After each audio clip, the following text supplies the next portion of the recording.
What's going on, guys? Today we're going to talk about a fragrance from the house of Prada, and I know I've already done a hot take on this, but I don't care. The fragrance has been so popular, I feel like we need to get thorough and put some due diligence behind this one for you guys. So strap up, let's go for that ride.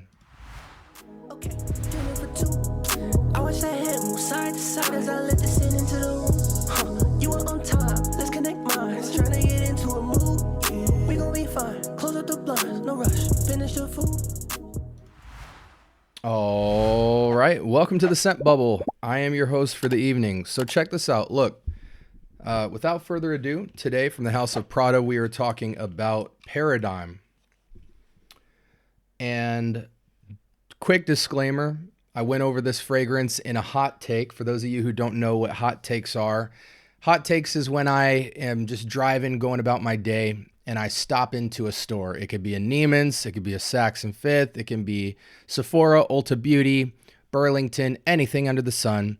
If I am hearing talk in the streets about a particular fragrance, I'll go in and give you my hot take review. These are ways that I can kind of give you guys 5 to 8 minutes, super quick, consolidated opinions about my initial impressions on a fragrance. So you guys know when I do a thorough review, I give a little bit of an introduction and initial impression, but the hot takes are a way for me to focus on the initial impression and to give you guys my quick thoughts on alternatives, how good the fragrance is, the opening, a little bit after the dry down, stuff like that. This fragrance has been super popular. It's one of the most viewed hot takes that I've put out. And so that's telling me a lot of you guys are thinking about this fragrance and seeing this fragrance. And so let's take a couple of minutes tonight to really break the fragrance down and to see if I have any new insight after wearing the fragrance for a couple more days after the hot take, as well as just, feedback in the community and everything else. So we're going to meet this fragrance for the first time yet again. Let's apply it to skin real quick. 2 sprays on the wrist. It's a kind of amber spicy fragrance, and so 2 sprays is going to be totally fine. I am going to hit the test strip to see if there's any difference. It's really important to hit the test strip in a review and the skin, because I think it's important. Some of you guys, even trained noses in the space, you get in the routine of going and trying things with test strips, and sometimes you just forget to put it on skin unless the fragrance is amazing. Like if it passes the amazing test to you, you'll put it to skin. But sometimes the opposite can happen, where a fragrance is just okay on the test strip and you're not that interested in it. Had you put it on skin, you would have seen some magic happen. So we're going to do both. So immediately in the air, I'm getting fresh, a little bit spicy, green, and a lot of amber. It is more of a dark toned fall, winter, cold weather, or nightlife type of romantic, fresh, spicy, but there is a nice little freshness to it to where it's not too heavy. It's not too dense. It's not going to wear, like a Stronger With You or an Azzaro Most Wanted or a Givenchy Gentleman Reserve Privé or anything like that. It's going to wear a little bit denser than like a Prada Luna Rossa Ocean or a Valentino Uomo. It's going to sit kind of like that. Fragrance is good on test strip. It's generic. It's something that we've smelled before, but the quality is there and anyone would rock this. This is a fragrance for men. This is a recent release, 2025. And we'll talk about the rating in a second, actually, because that's a large reason why I wanted to make this review. But yeah, on the test strip, the opening is very nice. And I think that's the thing with designer fragrances that can be deceptive. The test strip opening phase, there's a lot of romance and magic. And you fall in love with a juice and you make your decision really quickly. And then all of a sudden, you get in the car, hour in, 30 minutes in, and you go, wait a second, where did it go? But they've nailed the opening in terms of being very curb appealy. And on the skin, it's a little less ambery, which is surprising. Normally amber heats up and warms up on the skin, but I find this to be even a little bit more fresh on skin. Everybody's different, but I really get kind of like a big dose of geranium coming up. This this kind of like red florally thing. I know that doesn't make any sense, but anyways, let's go ahead and switch screens real quick now that I've given an initial impressions. 3.69 out of 5. So this fragrance truthfully is performing terribly in the marketplace in terms of the rating. 3.69 is like, don't even get your nose on it. I feel like 3.8 to 4 is like, definitely get your nose on it, but it's not quite mass appeal-y. I feel like 4.2 or higher out of 5 is mass appeal territory where anybody will love it. But this has gotten a 3.7. So a lot of people are buying and trying this fragrance and they're kind of underwhelmed. You know, no one's blown away with this fragrance, and I can tell you why. But let's go ahead and go to the notes real quick. Bergamot and musk up top. That's where you get that freshness and that kind of spicy, that fresh kind of, that fresh bergamot spice. A lot of geranium, bourbon geranium, rose geranium, and then benzoin, Peru balsam, and gaiac wood. That balsam is kind of red tinting the geranium, and geranium's a very florally potent note, but that tint of balsam on top and benzoin is kind of making this dark tint to the fresh spicy profile, but that musk is really pushing heavy off the top. But as you can see, since it's a top note, that musk really dies down and it kind of gets a little bit less fresh, a little bit more deep and intimate toward the dry down. Sweet meter, it's about 5 out of 10 sweet. You know, it's not super sweet and it's definitely not savory either. It's kind of just very good middle ground. I can tell this should at least do about 5-6 hours on skin, minimum. Let's see if there's anything else. Let's see what they're comparing it to. Longevity is moderate, so 6 to 8 hours, both on the sillage side and the longevity. Couple of reminders here. Polo 67, YSL Myself, Parfums de Marly Valero, Valentino Uomo, ignore that. That's not true. Azzaro, Most Wanted Intense. I could see that a little bit. Prada Carbon, it looks like. Oh, no, Sport, sorry. And then Victor and Rolf Spice Bomb Night Vision, I believe it is. I do get some I get mostly like a Night Vision YSL Myself kind of feel. Okay, let's go out to some usual suspects, run down of the fragrance, and then we'll talk about alternatives. This will be quick, but hopefully in doing our normal review with this, people that didn't catch the hot take can get, a thorough review. Again, on skin, it gets really into that kind of like geranium heavy, slight, intimate, nighttime spicy type of fragrance.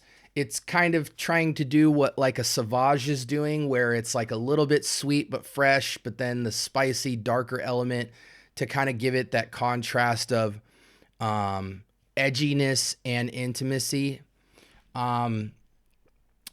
For me, 6 to 8 sprays on this is going to you'll probably get like a half hour to hour per spray, I feel, with a fragrance like this. 6 to 8 is what I'm going to go. Truly fall, winter, or nighttime in the spring and summer, or anything with a breeze would be nice. Occasions for this is date night. This is nightlife. This is anything kind of bacheloresque. It's definitely not a casual scent. I would say semi-formal to upscale casual. It's more of a setting fragrance, cold nights, breezy nights, afternoon, sunset vibes. It is a men's fragrance. Now, let's talk a bit. I think the price point is another concern of your guys'. Let me just look at the retail price here on something like Joma.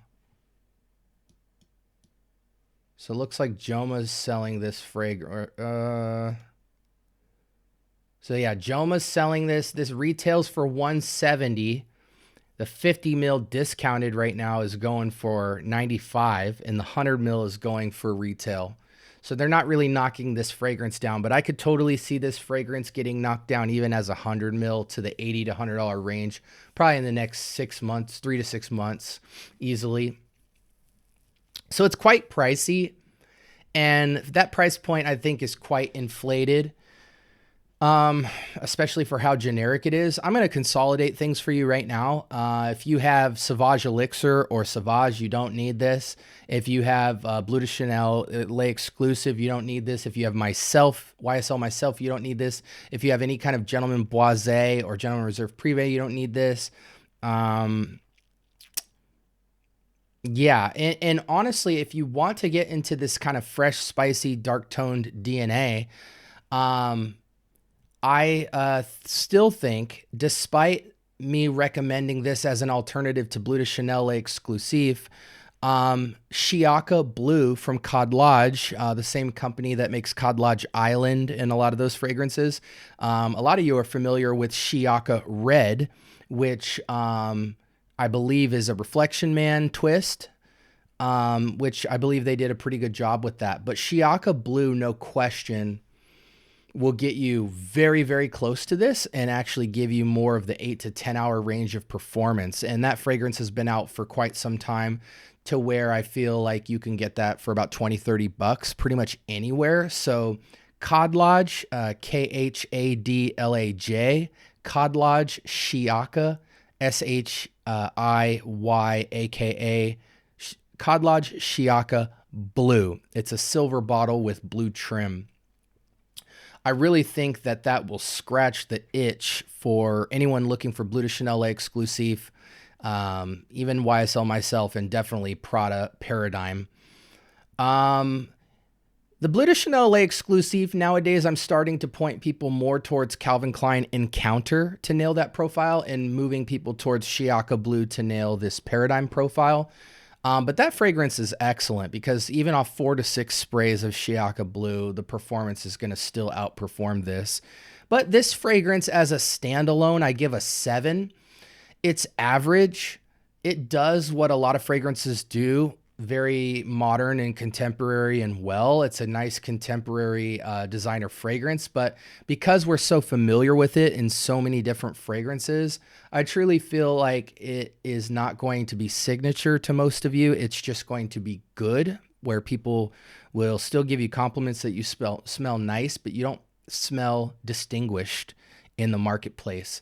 So as cool as the bottle looks and the newness of the fragrance, I really think here that the clone market has pretty much dominated this style of profile over and over again, especially in 2025.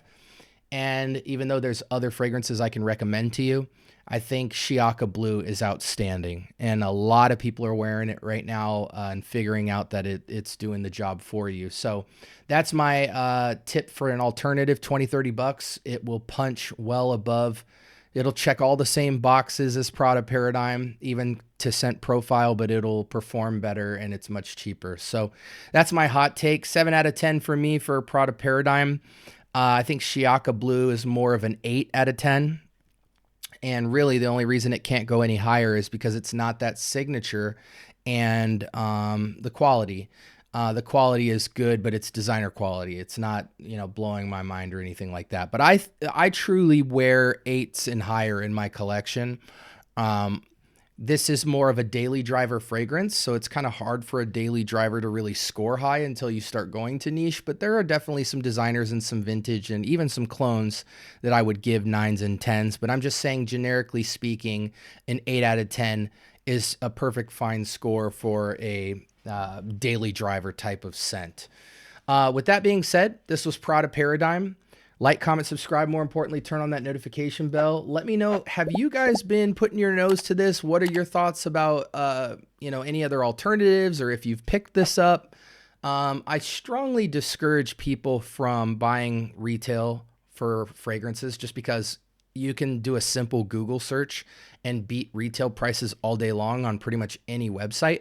But also just the nature of these big designer brands is that you're going to get a really huge inflated price up front that's going to get cut probably somewhere between 30 to 60% relatively quickly if you just don't have any FOMO that you're struggling with. So just give it some time. Even if you want Prada Paradigme, you're going to get it closer to that $100 price point if you just wait a little bit. But quite honestly, I think the clones are beating this out heavily, even for the same scent profile. So with that being said, I got to go, but I'm going to leave some videos on the left and right hand side of the screen. If you're new here, we do all things fragrance content, 24 hours a day, 7 days a week. Follow the channel and you'll see that for yourself. And if you're into fragrances, I talk about everything under the sun: clones, dupes, inspired, vintage, niche, independent niche, designer, all of that at every price point. I'm turning over all the rocks for you so you don't have to, and I'm helping to curate your journey a bit so you can make better decisions, build that collection, small or large, very well, and for the most affordable means as possible. Anyways, love you guys. This is the Scent Bubble. Hope you stay blessed. And until next time, peace.